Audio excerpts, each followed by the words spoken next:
morning, everybody. So what creature are we looking at here? So this is a fire urchin.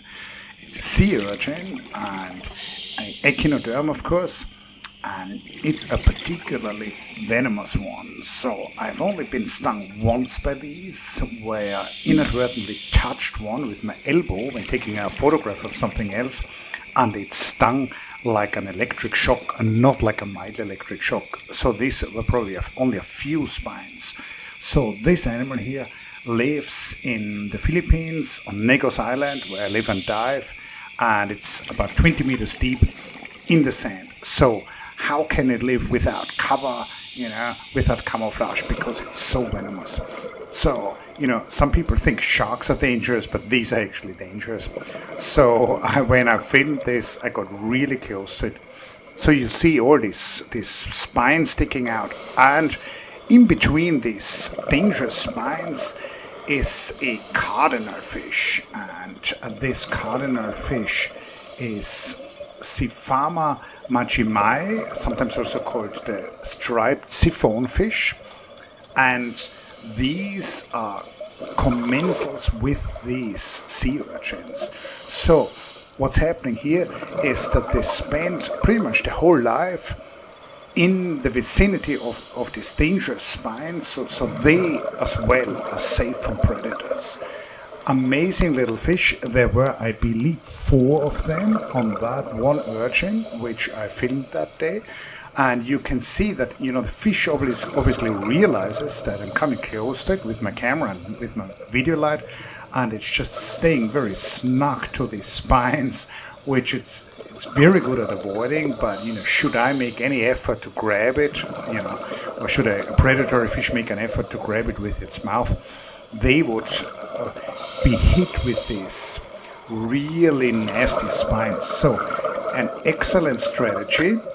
I have not seen this fish in any other situation. So this seems to be an obligatory commensalism on the part of the fish. Is there anything with which the fish does for the urchin? I don't know. I don't think anybody knows, but that does not mean that this is not the case at all. So there might be, cleaning of parasites, but, I'm completely speculating here. This has not been described in the scientific literature, and this has also not been observed by me or by anybody I know, or anybody I talk to. So this is again a close-up of the body surface, and you see both the spines as well as these pedicellaria, which are essentially little pinchers which many of the sea urchins have on their body surfaces. So you can see here from the odd perspective, I filmed this animal with the Enon buck-eye lens, which is essentially a wide-angle close-focus lens. I really love that lens. So the urchin was immobile when I first encountered it. It actually started moving away eventually, and I believe they do have a very rudimentary sense of vision, light sensitivity. And with this buck-eye lens, you can see the whole animal, but you can see also details of its body surface. And I think in a second you will be able to see the fish which is hiding on that body surface. So quite an encounter. Really fascinating to come across such an interaction between 2 animals underwater. This is really what, here you can see the fish on the right. This is really what marine ecology is all about in many ways, that animals very tightly interact with each other. So there would essentially this cardinalfish wouldn't have a very long survival time without their incredibly dangerous host. So essentially the cardinalfish is using the urchin as a mobile, well-defended home. So these sandy areas like this one, there's no coral reef at that spot, not because it was destroyed, this is just how this area looks.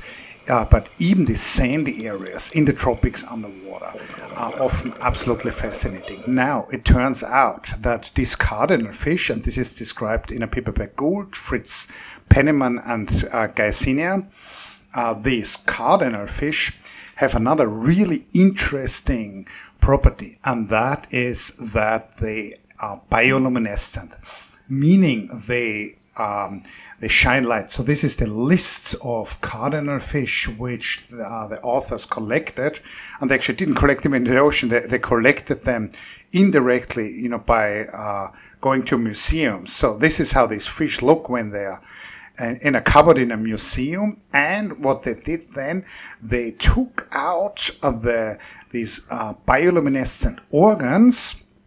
So they are at the bottom, you know, near the belly, near the pectoral fins of these fishes, and the fish don't light up by themselves.